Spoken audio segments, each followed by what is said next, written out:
Hello दोस्तों, max education में आप सभी का स्वागत है। तो दोस्तों, यूपी पुलिस यूपी लेखपाल के लिए अभी तक हम लोग लगातार जीके जीएस के बेहतरीन प्रश्न कर रहे थे। आज मैं आपके लिए स्टैटिक जीके का दोस्तों पार्ट लेकर आया हूं। आपको दोस्तों पता है, अगर आप लेखपाल का प्रीवियस ईयर क्वेश्चन देखते हैं तो लेखपाल में 3 प्रश्न आपको देखने को मिलते हैं स्टैटिक जीके के पिछले बार में, और लगभग 7 से 8 प्रश्न आपको स्टैटिक के देखने को मिलते हैं यूपी पुलिस में। ठीक है, यूपी पुलिस में जो है वो 7 से 8 क्वेश्चन देखने को मिलते हैं सिर्फ और सिर्फ स्टैटिक पार्ट से। ठीक है, तो आज हम स्टैटिक के 25 प्रश्न करेंगे और आज पहला वीडियो है स्टैटिक का। 25 प्रश्नों में से आपको कितना स्कोर रहता है आप हमें लास्ट में ज़रूर दोस्तों बताएंगे, क्योंकि ये वीडियो आपके लिए बहुत इंपॉर्टेंट है, बिल्कुल एग्जाम के जैसा आपके एग्जाम में प्रश्न आए हैं बिल्कुल उसी प्रकार से। ठीक है, तो चलिए दोस्तों, पहला प्रश्न आपकी स्क्रीन पर ये रहा। राइट आंसर क्या होगा? बिल्कुल इसी प्रकार के क्वेश्चन दोस्तों आपको देखने को मिलते हैं। क्या होगा इस क्वेश्चन का राइट आंसर? कह रहा नाइचो किस देश की गुप्तचर संस्था है? बोलेंगे इस क्वेश्चन का राइट आंसर क्या है? नाइचो। नाइचो कहाँ की गुप्तचर संस्था है ये आपको बताना है। तो इस क्वेश्चन का राइट आंसर मैं दोस्तों आपको बता देता हूँ, जापान होगा। जापान आपको पता है दोस्तों 4 ये इसमें द्वीप आपको देखने को मिलते हैं, 4 द्वीपों से मिलकर बनता है जापान। जापान है आपका, ये आपको याद रखना है, ये जापान जो है ये द्वीपी पूरा का पूरा द्वीपी देश है, ये भी बात बहुत अच्छे से आपको याद रखनी है। ठीक है, और 4 द्वीपों में मिलता है। यहाँ से क्वांटो का मैदान, जो कि यूपी पुलिस में पिछले बार एग्जाम में पूछा गया था, कौन सा सर? क्वांटो का मैदान। क्वांटो का मैदान बहुत बार आया, सीधा एग्जाम में पूछा क्वांटो का मैदान कहाँ है, तो क्या बोलेंगे सर? जापान में मिलता है क्वांटो का मैदान। ये बात बहुत अच्छे से आपको याद रखनी है। ठीक है, चलिए अगले प्रश्न पर हम चलते हैं। अगला प्रश्न आपकी स्क्रीन पर दोस्तों ये रहा। कौन सा कह रहा सुमिलित नहीं है? Wealth of nation Adam Smith की है। ये बहुत बार बिल्कुल सही बात है। वेल्थ ऑफ नेशन जो बुक है वो एडम स्मिथ की है, और इसमें इन्होंने जो है वो निजी जो मिस्र अर्थव्यवस्था, निजी अर्थव्यवस्था के बारे में एडम स्मिथ जी बताते हैं। ठीक है, आपको याद रखना वार एंड पीस जो है ये विक्टर ह्यूगो की नहीं है, ये बात आपको याद रखनी। तो आपका दूसरा राइट आंसर होगा, क्योंकि हमसे पूछा गया है कौन सा सुमिलित नहीं है। Man of the destiny George Bernard Shaw की है। Man of artist of Kumaon ये जिम कार्बेट के बारे में लिखा जाता है इसमें। ठीक है, आपको ये बात याद रखनी। ऐसे प्रश्न बुक से प्रश्न आपके एग्जाम में आया है, यूपी पुलिस में ये प्रश्न ऐसे ही एग्जाम में आए हैं। ठीक है, तो आपको याद रखना है। अगला प्रश्न ये रहा आपकी स्क्रीन पर। इस क्वेश्चन का राइट आंसर क्या है आपको ध्यान से पढ़ना है और राइट आंसर देना है। क्या निम्नलिखित में से कौन सा एक कथन असत्य है, ये आपको बताना है। भारतीय पर्यटन निगम की स्थापना 1966 में हुई थी, ये बात बिल्कुल सही है आपकी, तो यह आपका आंसर नहीं होगा। भारत में औद्योगिक वित्त निगम की स्थापना 1948 में की गई, बिल्कुल सही बात है। भारत में जीवन बीमा निगम का राष्ट्रीयकरण 1956 में किया गया, बिल्कुल ये भी बात में। जीवन बीमा निगम की बात करें तो एलआईसी का जो राष्ट्रीयकरण किया गया था वो 1956 में किया गया था। तो आपके इन उपरोक्त में से कोई नहीं, यानी कि कोई भी आपका असत्य नहीं है। तो आपका राइट आंसर क्या हो जाएगा? उपरोक्त में से कोई नहीं। एलआईसी के बारे में आपको जरूर पढ़ना है, क्योंकि अभी हाल ही में इसका 2000 जो 22-23 का बजट, 21-22 का बजट जो लाया गया है 22-23 का, इसमें 22-23 का जो बजट लाया गया इसमें आईपीओ की बात की गई, एलआईसी के आईपीओ की बात की गई है।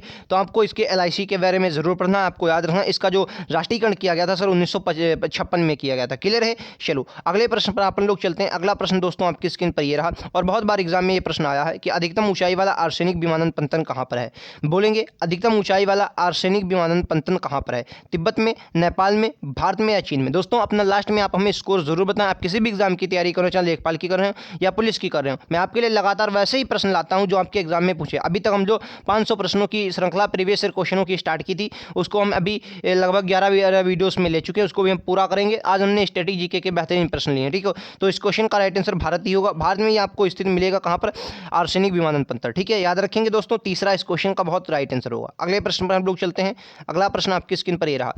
करा गुंडेचा बंधु का संबंध किस राजघराने से? दोस्तों जो गुंडेजा बंधु यानी कि राजघराना, जैसे लखनऊ घराने से हम लोग कथक के बारे में पढ़ते हैं, तो इस प्रकार से क्वेश्चन आपके एग्जाम में जरूर पूछे जाते हैं। ठीक है, तो आपको बताना है गुंडेजा बंधु जो है ये आपको याद है डांगरी घराने से संबंधित का। किसी घराने सर? डांगरी घराने से संबंध है, याद रखेंगे दोस्तों। तीसरा इस क्वेश्चन का दोस्तों बिल्कुल करेक्ट आंसर होगा। क्लियर है? चलो अगले प्रश्न पर चलते हैं। अगला प्रश्न कह रहा गरीबों का वास्तुकार किसे कहा जाता है? वेरी इंपॉर्टेंट क्वेश्चन है। गरीबों का वास्तुकार किसे कहा जाता है? लॉरी बेकर को, हर्बर्ट बेकर को, एडविन लुटियंस को, या डीवी दोषी को, बीवी दोषी को? तो राइट आंसर क्या होगा? गरीबों का जो वास्तुकार कहा जाता है वो लॉरी बेकर को कहा जाता है। किसको?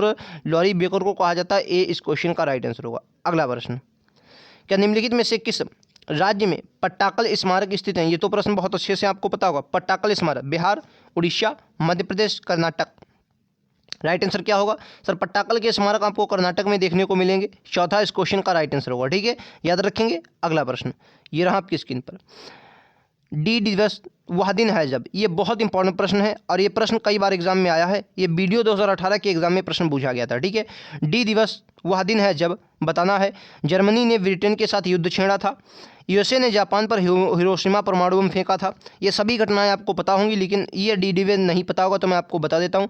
मित्र सेनाएं नरमंडी में उतरी थी, इसलिए उसी दिन को डी दिवस कहा जाता है। ठीक है, डी डे कहा जाता है, ये आपको बहुत अच्छे से याद रखनी। तीसरा इस क्वेश्चन का दोस्तों बिल्कुल करेक्ट आंसर होगा। ठीक है, अगले प्रश्न पर हम लोग चलते हैं। अगला प्रश्न आपकी स्क्रीन पर ही रहा। क्या चंद्र वर्ष और सौर वर्ष में कितना अंतर होता है, कितना कम होता है, मतलब अंतर ही पूछा गया। चंद्र वर्ष और सौर वर्ष से कितना कम है, तो यानी कि इनके बीच का अंतर जो है वो 11 दिन का आता है। तो बात आपको याद रखनी, 11 दिन इस क्वेश्चन का राइट आंसर होगा, याद रखेंगे। पहला इस क्वेश्चन का बिल्कुल करेक्ट आंसर। ठीक है, चलो अगले प्रश्न अपन लोग चलते हैं। अगला प्रश्न आपकी स्क्रीन पर ये रहा।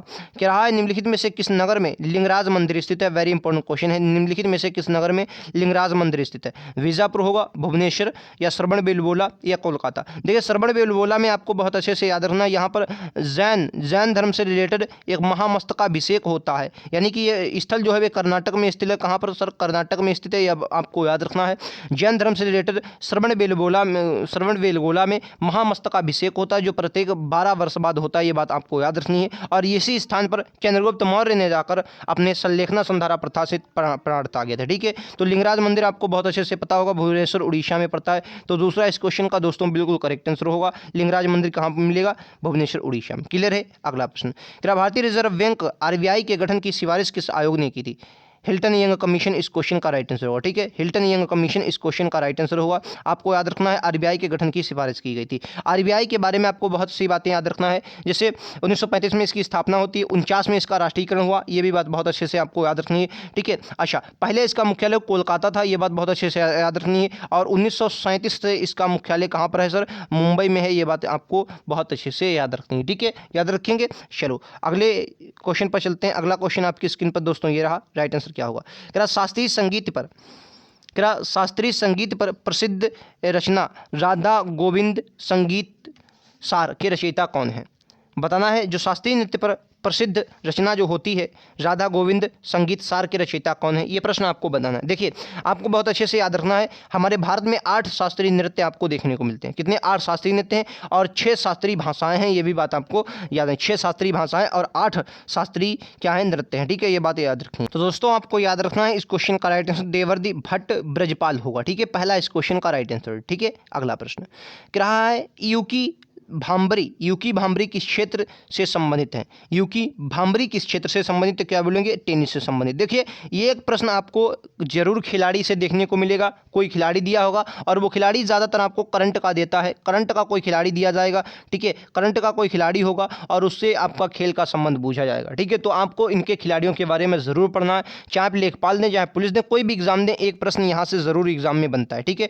चलो एक और प्रश्न, क्या नेपाल की मुद्रा क्या है, आपको बहुत अच्छे से पता होगा, नेपाल की मुद्रा रुपया है। ठीक है, नेपाल की मुद्रा क्या है, रुपया है, आपको पता है। नेपाल की राजधानी काठमांडू, ये भी आपको पता होगा। अगर मैं आपसे ये पूछूं कि कमेंट बॉक्स में आपको ये बताना है कि नेपाल से यूपी के कितने जिले लगते हैं, यूपी के कितने जिले लगते हैं, आपको नेपाल से बताना है। नेपाल से कितने जिले लगते हैं यूपी के, कमेंट बॉक्स में बताना है। ठीक है, चलो अगले प्रश्न पर मैं चलता हूं। अगला प्रश्न आपकी स्क्रीन पर ये रहा, राइट आंसर क्या होगा। क्या नेशनल डिफेंस अकादमी कहाँ स्थित है, नेशनल डिफेंस अकादमी कहाँ स्थित है, पुणे में, दिल्ली में, महू या देहरादून।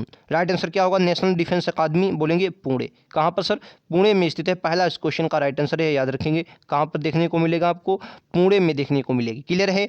चलो अगला प्रश्न, क्या किस विदेशी यात्री ने पान और नारियल के बारे में विस्तार से लिखा है। फ्रेंकोइस बर्नियर ने, अलबरूनी, इब्न बतूता, अब्दुल रज्जाक।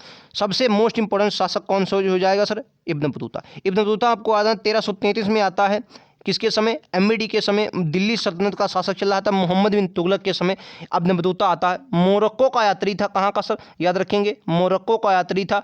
ये भी याद रखेंगे, इसको काजी का पद दिया था, किसने, काजी का पद दिया था मोहम्मद बिन तुगलक ने। ठीक है, अलबरूनी महमूद गजनवी के साथ आता है, किताबुल हिंद की रचना की थी, किसकी सर, किताब उल हिंद की रचना की थी, किताब उल हिंद की रचना की थी, याद रखेंगे। ठीक है, किताब उल हिंद की रचना की थी अलबरूनी ने। ठीक है, याद रखेंगे। और अब्दुल रज्जाक ये विजयनगर शासक, विजयनगर साम्राज्य में आपको देखने को मिलेगा, विजयनगर साम्राज्य के शासक में आए थे अब्दुल रज्जाक। क्लियर है। चलो अगले पर हम लोग चलते हैं। अगला प्रश्न ये रहा, हार्नबिल त्यौहार कहाँ मनाया जाता है, बोलेंगे हार्नबिल त्यौहार कहाँ मनाया जाता है, अरुणाचल प्रदेश, नागालैंड, उड़ीसा, पश्चिम बंगाल। ठीक है, पश्चिम बंगाल की दुर्गा पूजा भूलने वाली सर नहीं है। ठीक है, दुर्गा पूजा। ठीक है, उड़ीसा में नुआखाई त्यौहार, बहुत बार एग्जाम में आया। ठीक है, नुआखाई, एक मिनट लिख रहा हूं मैं सही से, नुआ खाई, धानु यात्रा पर्व, ठीक है, धानु यात्रा पर्व, ठीक है, याद रखेंगे, ठीक है। रज पर्व, ये सब कहाँ के हैं? उड़ीसा के हैं। और यात्राएं आपको याद रखनी है, यहीं होती हैं नागालैंड में। कौन सा सर? हार्नबिल महोत्सव कहाँ पर? नागालैंड, याद रखेंगे। छपने वाला प्रश्न है। अगला प्रश्न कह रहा है यूनेस्को की अमूर्त संस्कृति विरासत की सूची में कौन सा मेला शामिल है? जगन्नाथ रथ यात्रा कहाँ की है आपको पता है? उड़ीसा। कहाँ की सर? उड़ीसा। ये अभी मैंने बताया, यात्राएं कहाँ की है? उड़ीसा, याद रखेंगे, उड़ीसा की है। यूनेस्को की अमूर्त सांस्कृतिक विरासत में सूची में कौन सा मेला सूचीबद्ध है? सर कुंभ मेला। कुंभ मेला इलाहाबाद में महाकुंभ लगता है, याद रखेंगे, 4 जगह लगता है, ठीक है, आपको पता होगा। चलिए, पुष्कर मेला कहाँ पर लगता है? पुष्कर मेला राजस्थान, ठीक है। अगला प्रश्न, टेनिस में निम्नलिखित शॉट में से कौन सा शॉट एक ग्राउंड स्टिक है? समझिएगा क्वेश्चन को। टेनिस में निम्नलिखित में से शॉट में कौन सा शॉट एक ग्राउंड स्टिक है जो हल्के से मारा जाता है ताकि यह बस नेट के उस पार चला जाए? तो इसे क्या बोलते हैं? ड्रॉप शॉट, मतलब ड्रॉप मतलब हल्का, ड्रॉप शॉट बोलते हैं। क्या बोलते हैं सर? ड्रॉप शॉट बोलते हैं टेनिस में। आपको ये बात याद रखनी है, ठीक है। अगले प्रश्न पर चलते हैं भैया। अगला प्रश्न ये रहा आपकी स्क्रीन पर। दक्षिणी गंगोत्री भारतीय वैज्ञानिक द्वारा स्थापित एक रिसर्च बेस स्टेशन कहाँ स्थित है?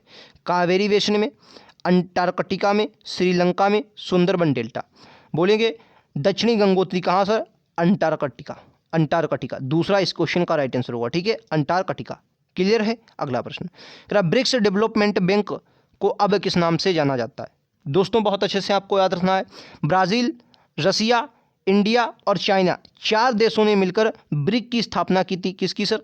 ब्रिक की स्थापना की थी, ब्रिक की स्थापना की थी, ठीक है। रूस में पहली बार इसने अपना मतलब आयोजन किया था, यूरे कृष्णबर्ग करके कुछ नाम है।